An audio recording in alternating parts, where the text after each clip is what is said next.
Improve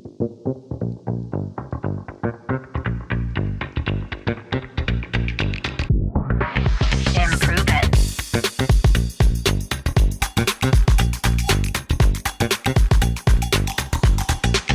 Improve it. Podcast. Improve it, peeps. A quick housekeeping item before we go on to today's show. If you are not on our newsletter list, now is the time. Every Wednesday, we send you the cliff notes of this podcast. And every Friday, we give you our Fail Friday newsletter full of fails, awakenings, insights, and laughs. Talk about a good way to end the week. So go to the link in the show notes or go to it'serinddeal.com and enter your info at the bottom of our homepage. Since you are our peeps, we want to give you the inside scoop straight from the chicks themselves. We are a female-owned and operated business. We love our male facilitators, but let's get into the show. So this month on the show, we are talking all about trust. Such a good word. The intention is so important, trusting ourselves, trusting our souls, letting go of our ego, allowing our truest, highest self to guide us. We trust that the highest version of ourselves will guide us to the right job, the right opportunity, the right community, the right partner. We trust that we will have the strength and the knowledge to stop burnout when we feel like our candle is low, and the strength and the knowledge to stop, reassess, and light ourselves up again. Today on the show, we had the pleasure of hearing from a phenomenal woman.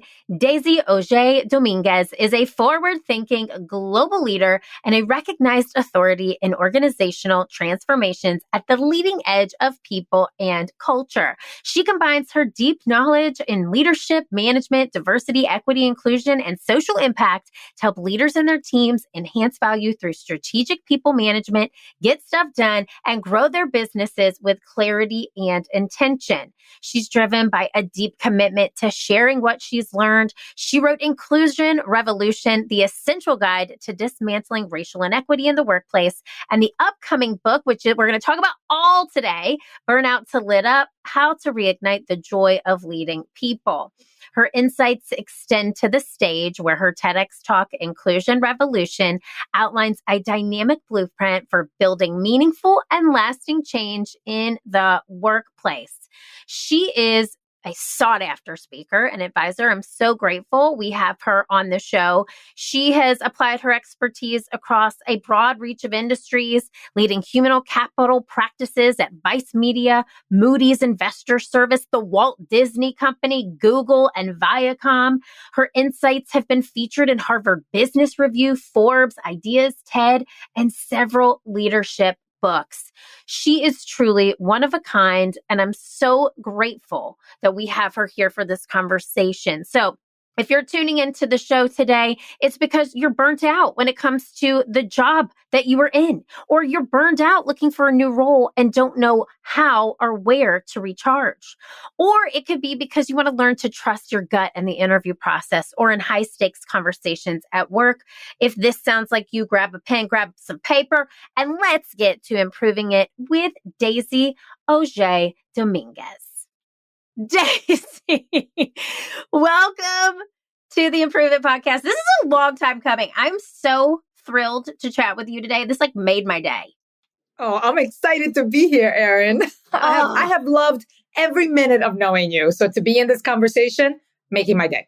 Okay. Well, we have so much to unpack. We're going to talk about your book. We're going to help people. We're going to coach people. But I want to start just by the theme of this month. This show is airing in October. And this month is all about trust. So knowing that is sort of the overarching theme of our month here on the show, let's set an intention for you. What's a one-word intention that you want to put out to the Improve It peeps today? One word is joy. Yes. It's how do we cultivate it and inspire it? It is the one universal that can both bring us energy, but also center us and calm the nervous system. Right? Oh my God. And so for me, it's the pursuit of joy in everything that we do, even the most mundane. Love that so much. And I loved reading your book. I've already told you this, but I'm saying it out loud for our peeps. There were so many mind-body connection, nervous system conversations in your book, which we're going to talk about. But it's so true. When we are in a state of joy, we are trusting ourselves. We're trusting others. We're allowing things to flow. So what does trust mean to you? Let's just start there. What does trust mean to you? Um, to me, trust is multifaceted, right? It is different elements of, first of all, it's about trusting yourself, right? Yes.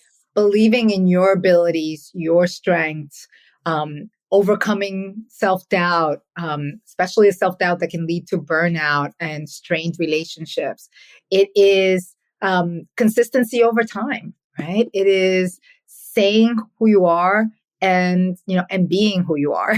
We talk a lot about trust, Erin, but we don't talk enough about trustworthiness. Yeah. And I like to think of these two, obviously related concepts, because especially in the work that I do with leaders and managers, we have to earn people's trust, right? We can't just expect that people will trust us, that we're going to walk in and because we have the title that they're going to, just jump over mountains for us. We have to earn that trust. And so that trustworthiness is me every day showing up for you and showing up for me, right? Because if I don't show up for myself, I am not modeling good behaviors of mental health and wellness. But I am also not being consistent in what I, and how I show up in the world. Right. And so that showing up, that being who I am, saying this is who I am, and then doing it, that's how you build trust and trustworthiness. Yes. Oh my God. And I love it starts with you. And that's such a great segue to your book, because I loved this book. I saw myself in this book. I was very lucky to get an advanced reader copy. So thank you for that. Yes. And I loved the nods to humor in it there, because obviously as an improviser and as a professional development business that uses improv comedy to train people, there was so much light shedding, especially when it comes to humor. You gave so many case studies in there. And I loved the nod to Raw Goddess, your leadership coach. She was also a former guest on this show. And I know what led you to read or to write this book, because I read the introduction. But could you give our audience, the Improve It peeps, a high level version of what inspired you to write this book right now? Oh, goodness. I think like many of us, I have faced burnout more times than I could count. Yeah. But, for me, it's been about both my own personal journey and my professional journey, and the two coincide. And I delivered my first TEDx talk, Inclusion Revolution, and wrote my first book, Inclusion Revolution, out of a fervent belief that organizational health, growth, and dynamism thrive when diversity, equity, and inclusion bloom, right? This has been the driving force of my career for so long, especially drawing on my climb as a Latina executive in Fortune 500 organizations and private companies.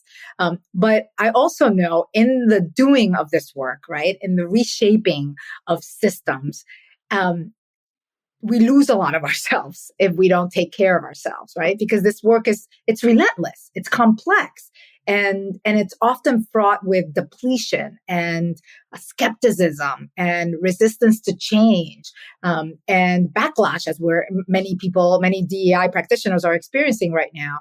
And it's in those moments that I have had to learn to carve out space for myself, to pause, to reflect what is really happening here. Right. And then also to recharge so that I can reset and do the work that I am meant to do.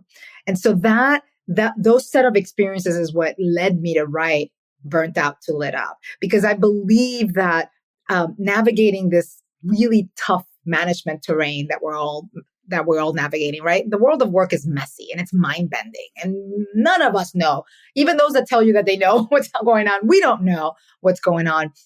But in order to respond to this while maintaining our humanity, we need to really spend time replenishing our energy and reigniting that spark, right? That fire within that tells us who we are and what we're meant to be. And so that in a nutshell is what drove me to write Burnt Out to Lit Up. Oh my God. And I'm so thrilled to have you on this show. I know this show is filled with an audience of people leaders, people who genuinely care about their workforce. They genuinely care about the people they lead. They're passionate about DEIB. They're passionate about helping people feel safe at work. And a lot of times that feeling of serving is overwhelming. We forget to serve ourselves. And I could see that through every through line, every word written in this book, that you had been there, that you had done that, and that you were writing the book on how not to do that as a leader, and especially in so many high level visible roles that you've had over the course of your career. The stress, the sort of pressure that magnifying glass is on as a leader of that stature, right? Like, it's exhausting. And if you don't replenish yourself, you're going to burn out. And I just love the practicality of this. I have to tell this to our peeps because I will never forget the very first time you and I met. So we met through Raw Goddess, who is your leadership coach, who is like my like inspirational leadership coach that I'm like aspiring to have. She's on my vision board for one day. Okay. And she was on this show, but I will never forget when we were first chatting and you were looking at your screen, but you had email pulled up, and all of a sudden, Arthur Brooks pops in your email and gave you the endorsement for your book. Like, yes. How freaking awesome. I took a picture of you in that moment. How exciting was that for you? It was all the feels. Yeah. First of all, we can't help but feel validated by others, right? So there was this sense of, oh my gosh, my first reaction was like, oh my gosh, Arthur thinks I'm good enough. Yes. Like, this is important. And so, that, and then the second part was this deep sense of gratitude for the generosity that he had displayed, because he didn't have to do that. None of us have to do any of the things that we do, right? And so I was both in that moment of awe of like, oh my gosh, he thinks I wrote something good, and that's amazing. And I'm someone that I deeply respect. And then the second really deep feeling was of such gratitude for his generosity, right? And Yes. and then there's this desire, and I think that like gratitude and generosity, they build these loops, right? Because immediately I feel like, okay, how can I reciprocate this kindness? How can I reciprocate this for him or for somebody else? So it's just, it fills your cup. It filled me so much. It still does. I still am giddy when I say Arthur Brooks wrote a blurb for Burnt Out to Lit Up. Well, and it was a ripple effect to me because I was literally on the receiving end of you receiving that. And it was, I was just so overjoyed for you. I mean, I had just listened to his book with Oprah, okay, on Audible. Yes. And then you're sitting there telling me he just blurbed your book, which is so wild. So it was just, I could feel that from you. I sensed it, and it gave me this deep, humbling sense of gratitude and just excitement for you. So it's just, the ripple effect is real. Okay, before we get into our coaching moment, because I really do want to continue to coach the Improve It peeps here, I want to ask this question. So I know what writing a book is like. How did you not burn yourself out during the writing process? And then what was that process like? The funny thing is, for me, writing is generative. Yeah. Right? It is nourishing. So folks have often asked me, because I wrote my book during what I called my radical sabbatical, right? I left my job at Vice last year, and it was just, it was one of those things that it was meant to be. I got a call from the acquisitions editor from Wiley, which is where I eventually signed, about 2 weeks before. So I walked into my sabbatical with a very intentional design that I had worked on very closely with my leadership and life coach, Raw Goddess. And I knew that I wanted this sabbatical to be about rest, but I also wanted it to be generative, and I wanted it to be nourishing. And, I have a Post-it here because during my sabbatical, I would ask myself before I did anything, is it going to be restful? Is it going to be generative? Or is it going to be nourishing? And if it's not going to be any of these things, then I don't do it. And the book was all those things. I worked with a book coach, Bethany Saltman, and she used to tease me. She's like, with most of my clients, I have to pull words from them. And with you, I have to say less. It's like, I had to, the first time that I delivered my first set of chapters to my editor at Wiley, she was like, that's great, but you just gave me three chapters and it was like 40,000 words and my contract was for 60,000 words. So she's like, something's going to have to give. It was healing. It was healing. The word, it was coming out of me. It was a deep opportunity to reflect.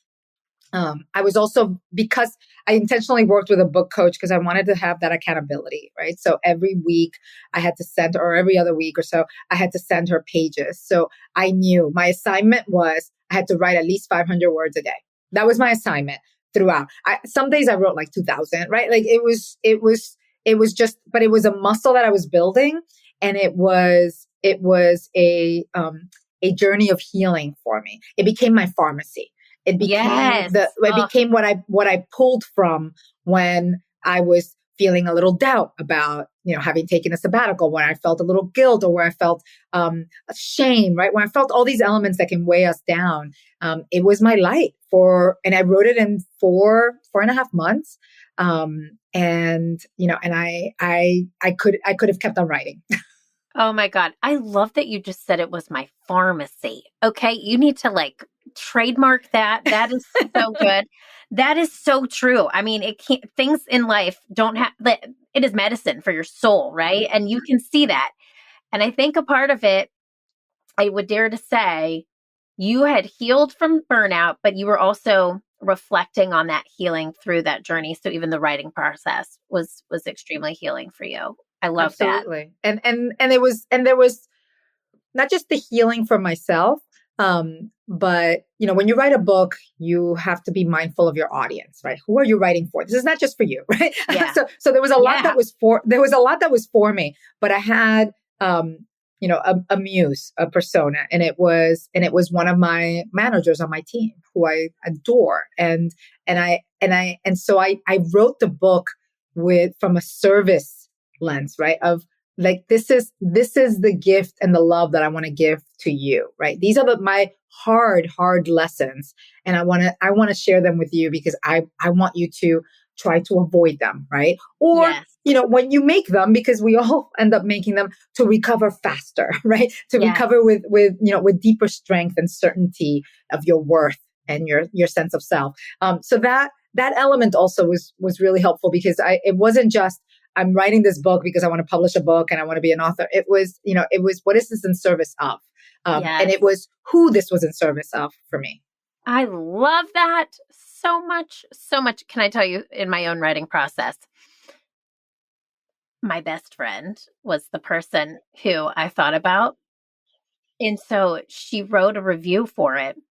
She was like, I felt like this book was written for me. And I saw the review. And I was like, funny that you say that.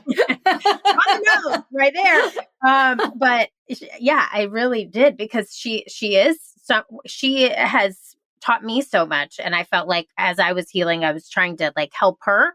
But at the same time, there's just so many other people out there who go through similar journeys. I love that you had a vision of the person you were writing. You can see that in every page of the book.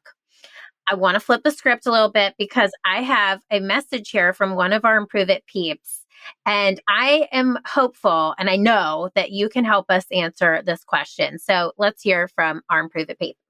Hi, Erin. My question is, how can job seekers like me resist burnout on their search?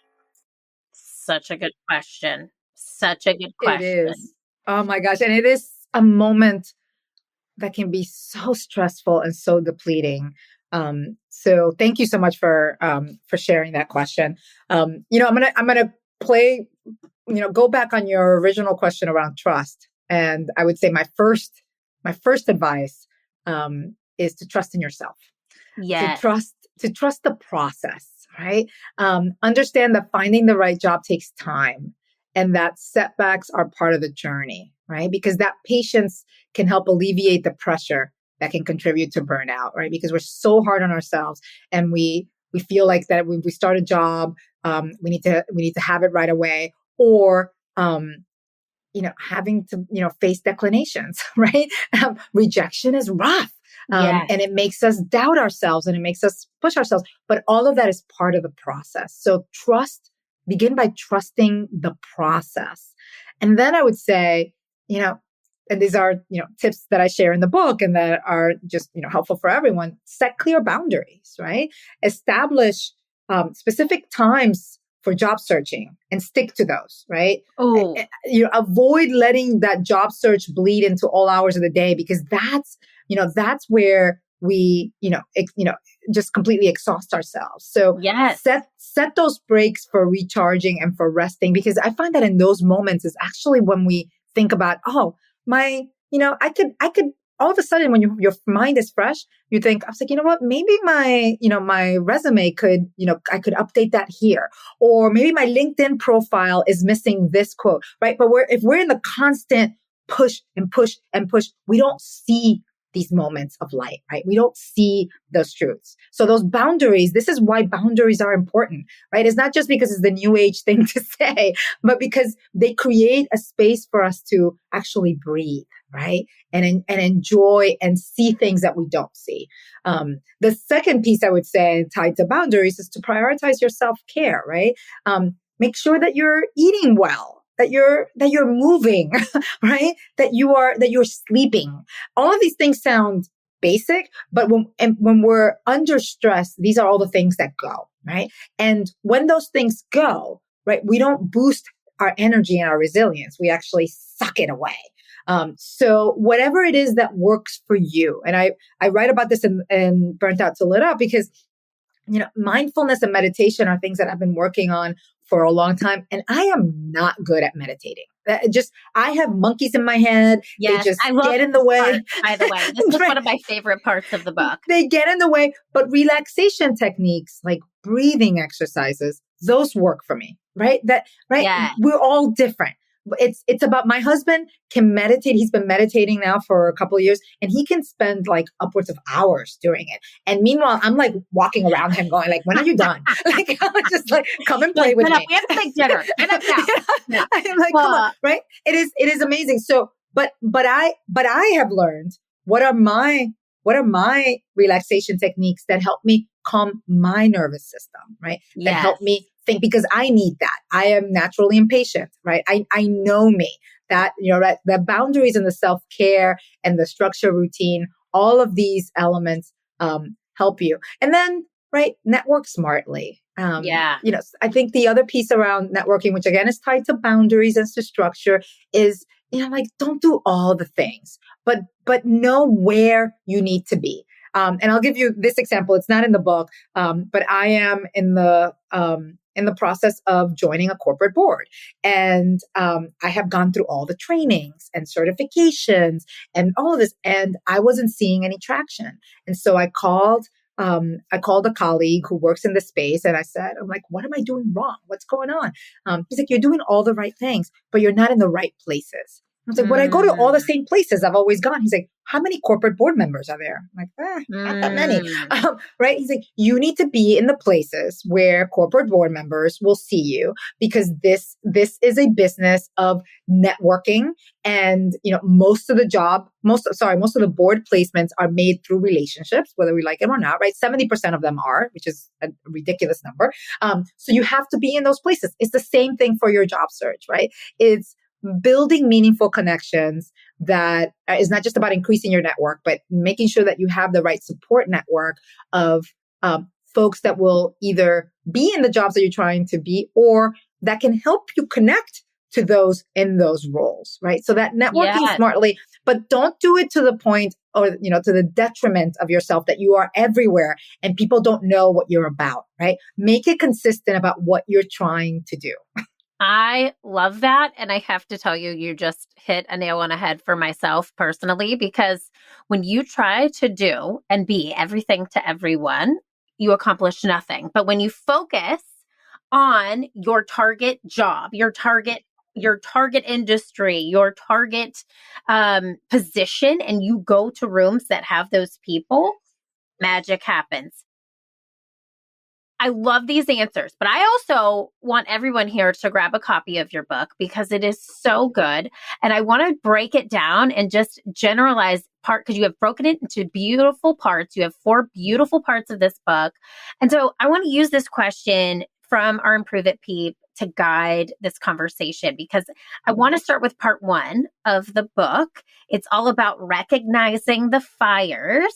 So what are some surefire ways, pun intended, to recognize burnout, especially on the job hunt? And I just want to plug this because one thing that I really loved that you said at the end of chapter 1 was you had a script for managers of how you can ask your team members if they're burned out. And you said, ask what I can do to help, right?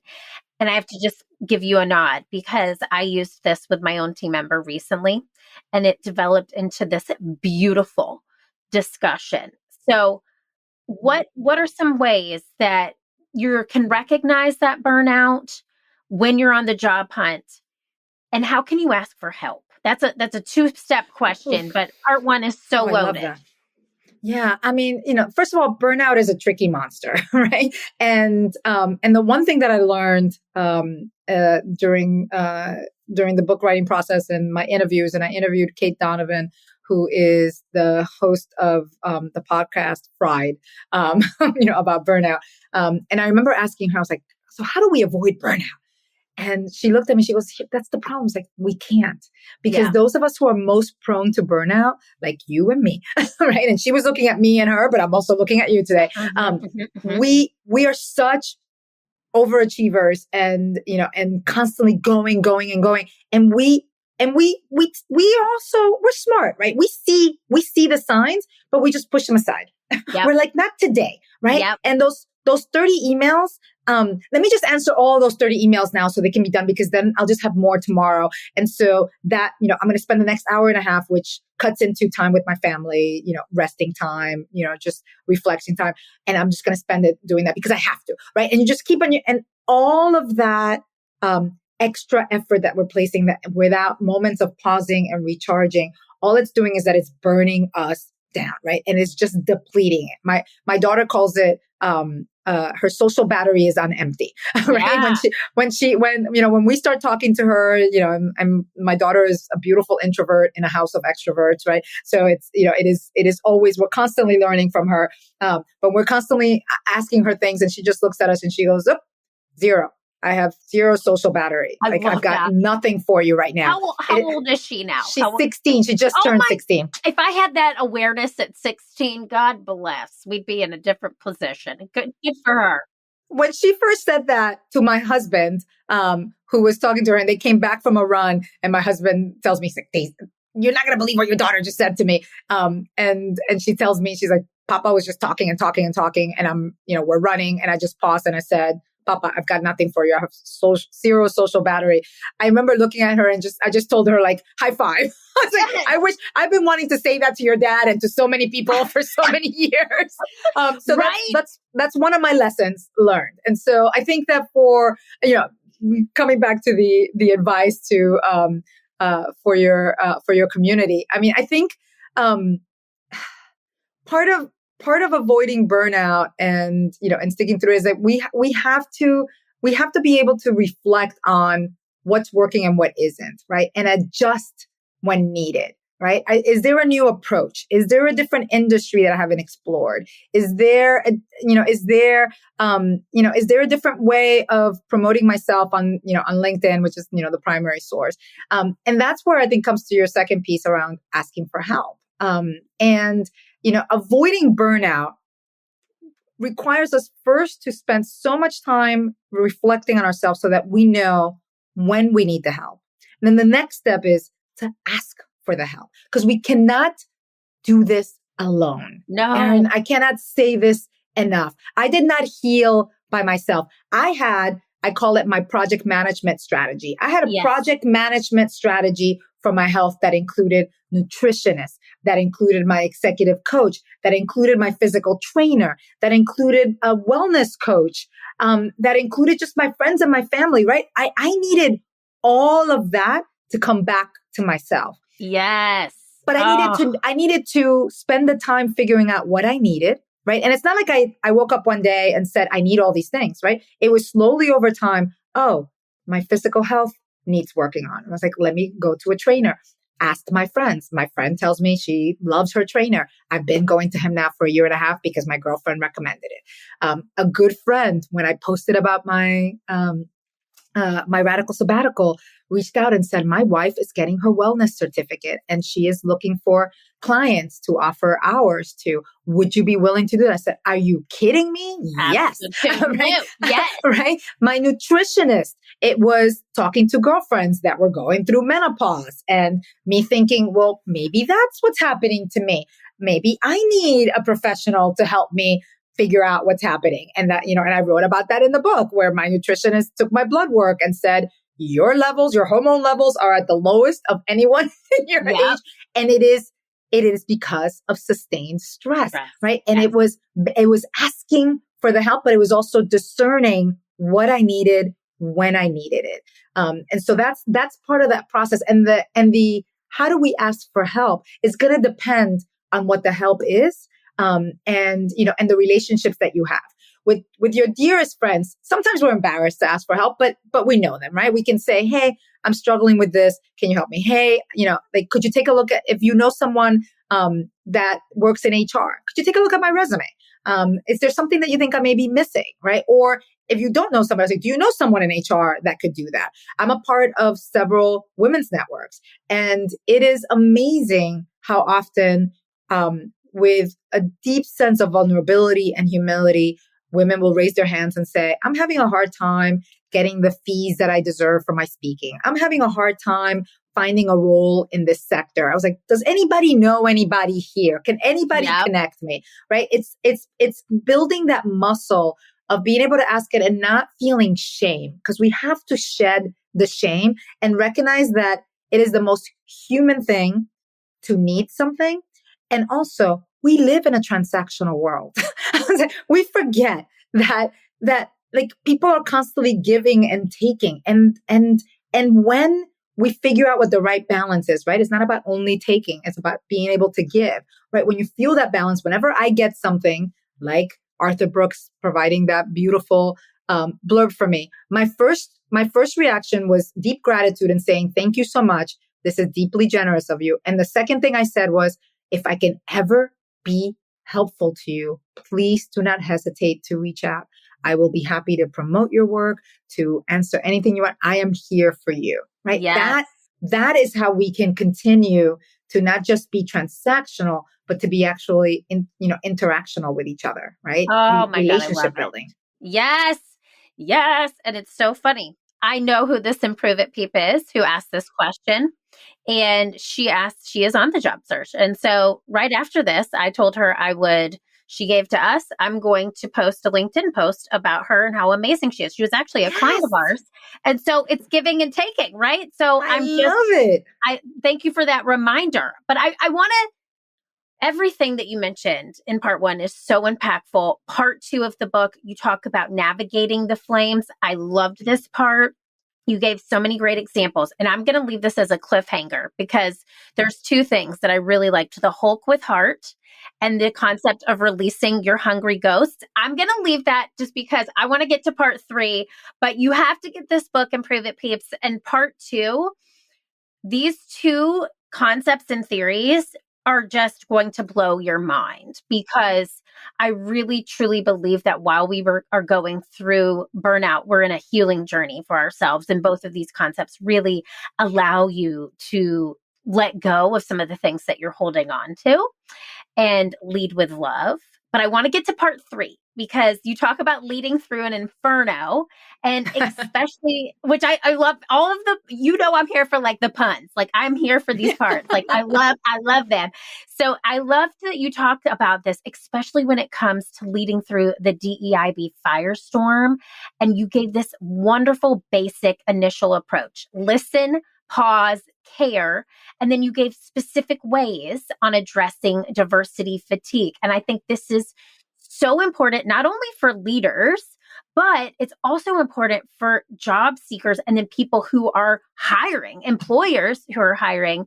So can we talk at the high level about some examples of how to address diversity fatigue on a personal and professional level? Oh my goodness. Well, I mean, I think let's acknowledge the fact that we're all suffering from collective fatigue that hasn't been fully healed. Whether you're a DEI practitioner or you're just a human trying to navigate the world, this is part of what our lives are like. And in Burnout to Lit Up, I talk about the fact that diversity fatigue is real, and that compassion fatigue is real, right? That caring hurts, and the way to try and reduce that fatigue is by, first of all, understanding yourself and others, right? Spending that time.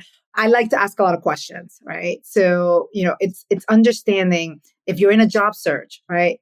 What is it about the job search that actually excites you, right? Right? We think of job searches as like this churn, this hard work, but what can be exciting about this, right? What are the possibilities? What's the ideal dream job that you have? Let's spend time instead of going straight to all of the operational pieces, but I was like, what is it that excites me about this? Also, what is it that scares me about this? Right? What are the things that I need to build on to work on? Where can I draw knowledge that will help me be better at this? What are the narratives or the perspectives that I may be missing, right? I just have my world view of this, but what am I overlooking that could help make this search a joyful search, right? An exciting search, right? That could, that could help me find roles or opportunities that I never even considered myself for, right? So that time to reflect on the possibilities versus just the outcome, right? Which is to get a job. What does that look like? How do we prioritize those moments of understanding what needs to be worked on and what is okay to go, right? Because when we're in job searches, we feel like we need to be perfect, right? And we need to put all the things. And there's tons of research that says, for women, we will not put ourselves up for a job unless we check every one of the bullets on that role. And meanwhile, men will see 3 bullets out of 10 and they're like, good, I'm in, I'm going to apply for it, right? So where is that ambition for you? Where is that space of opportunity? And I'm not saying like to apply for jobs that you would never get, but where is that expansiveness in our speech? Because it is when we think more expansively, it is when we lighten our load that we actually reduce the weight of fatigue. Oh my God. Okay. Well, this made me want, I just, if you can't see me. Okay. No one here can see me, but I put my arms up and I'm receiving because that was so beautiful. And you tied that back to your original intention of joy, which is making it joyful. And when we actually are in flow and we are opening ourselves up to whatever's of the highest good for us, whatever's for the highest good of our search, other ideas and views that may not be our own, and allowing things to come to us versus forcing, magic happens. I freaking love it. And I want to go to part 4 because I've got so much juice from this book, right? I want to squeeze every little thing. So in part 4, you talk about beyond burnout. And I love this quote. I've used it so many times in my own life from Maya Angelou. Do the best you can until you know better. And then when you know better, do better. How would you sum up burnout in all forms for our Improve It peeps today? And what's one thing they can do right now, right, to mitigate it, whether they're a job seeker or a leader? Burnout. Oh goodness, that's such a great question. I haven't been asked. I was like, to me, burnout is the depletion of everything that you are and everything that you can be, right? It is what sucks that away from you. And I wanted to talk about beyond burnout because I do think that there is another way, right? I do think Yes. that there is another side of this. And to me, beyond burnout is when, and I talk about the practice in the last chapter, the practices that, because it's not one and done. It's ongoing work. It's ongoing recognition. It's kind of like those spidey senses, like, wait, when I do that, that depletes my sense of self. When I do that, that exhausts my physical body, right? So it is that constant recognition, and it is mental and physical, right? I talk about releasing, reframing your inner scripts, right? We all have scripts from our childhood that tell us what we think the world is like, how we think people see and experience us. And all of that leads to how we react to things in the world. But what if we reframe those scripts, right? What if instead of feeling that when someone critiques you, it is not right. It is not a statement of how unvalued you are, but it is something that's coming from a good place to help make you better, right? Like it's a very different reaction, right? If I get critiqued, and historically, every time I've been critiqued, it's been about devaluing me. I'm not going to listen to it. I'm going to reject it. And I'm going to feel really horrible for the rest of the day, maybe even the week or month. Versus, you know what? That person just gave me some constructive feedback that could be valuable, could not. But let me listen to it and let me ask the questions. Where does that come from? What do you think? Where have you seen that? Right? Let me use as an opportunity for growth and curiosity versus an opportunity for, going to that dark inner space that I go to every time I feel that, right? And because all of those moments, we don't see it, but every one of those moments where we feel harmed, where we feel hurt, where we feel insecure, they all contribute to burnout. Right? They all contribute. So that's just one example of what it is. So for me, it's about the practice of reframing my scripts, of fueling my light, of going and doing the things that bring me joy. I wanted to talk about joy because we don't talk enough about joy at work and wonder, right? And opportunity. We feel that work is a chore, right? It's the place that you go to, you get paid. But frankly, all of us generate more and do more and create more and just feel better when we are in a state of flow that brings us joy. So for me, is what is that state of flow for me? And what are the things that get in the way so that I can intentionally say, no, not today, right? Yes. Move to the side. I see you, right? But go here. And I'm like, and I'm going to walk into my joy. Right? Because when I am in my space of joy, I give others joy, right? Not just me, but I give others joy. I create better. And I fundamentally believe that all of us go to work to do good things, right? We all have good intentions, and we go to work to do the things that we can't do by ourselves. So, how do I create the conditions so that what I am doing, how I'm interacting with others generates joy for me and for everyone else too? I think that reduces our burnout. Yes. So, and I love that. And I think that if we measured our success, not on the numbers in our bank account, not on the numbers on the scale, not metrically, but in terms of how much fun we are having, so much more would come our way. And burnout would be a conversation that we're having about our past. You know what I mean? But it is unpreventable because we're human. We make mistakes. It happens, right? We're going to have the ebbs and flows. It's going to be okay. But we also, one of the elements that I also write about in the book is also like to be kind to ourselves. That's right? We are so harsh on everything, but we are harshest on ourselves. That's and right. that leads to burnout, right? Because we do not replenish that which energizes us, right? That's right. What we are doing is that we're feeding the things that suck away from us, right? Those hungry ghosts that will constantly suck the life out of you because that's why they exist. But you don't have to feed them. You can see them and say, I see you. Go over there. I'm going to come over here because this gives me joy. This is generative for me. This is worthwhile for me. And this is what allows me to live the life that I want to live. I love it so much. Okay, this is the question I ask every guest. We say it and prove it. Your it is that thing that you are put on this earth to do. It is your soul's purpose. What is Daisy's it? Oh my gosh. To inspire joy and embrace change. Yes!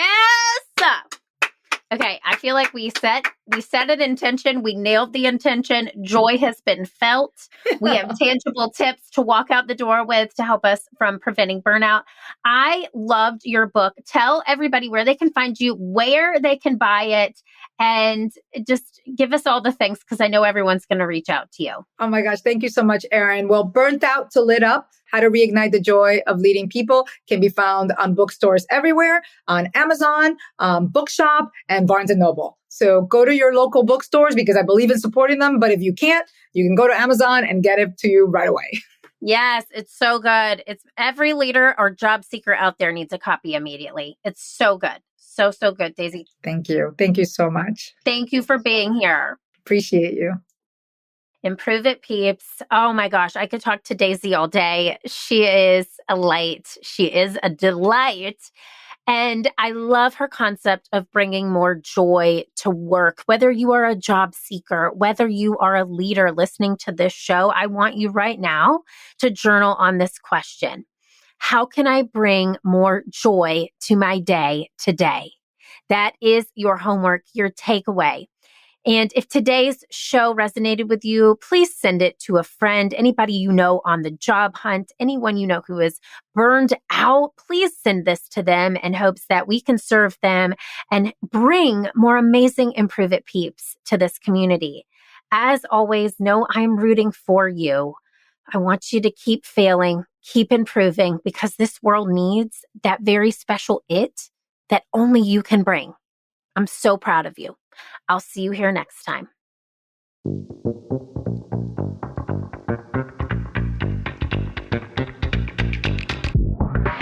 Improve it.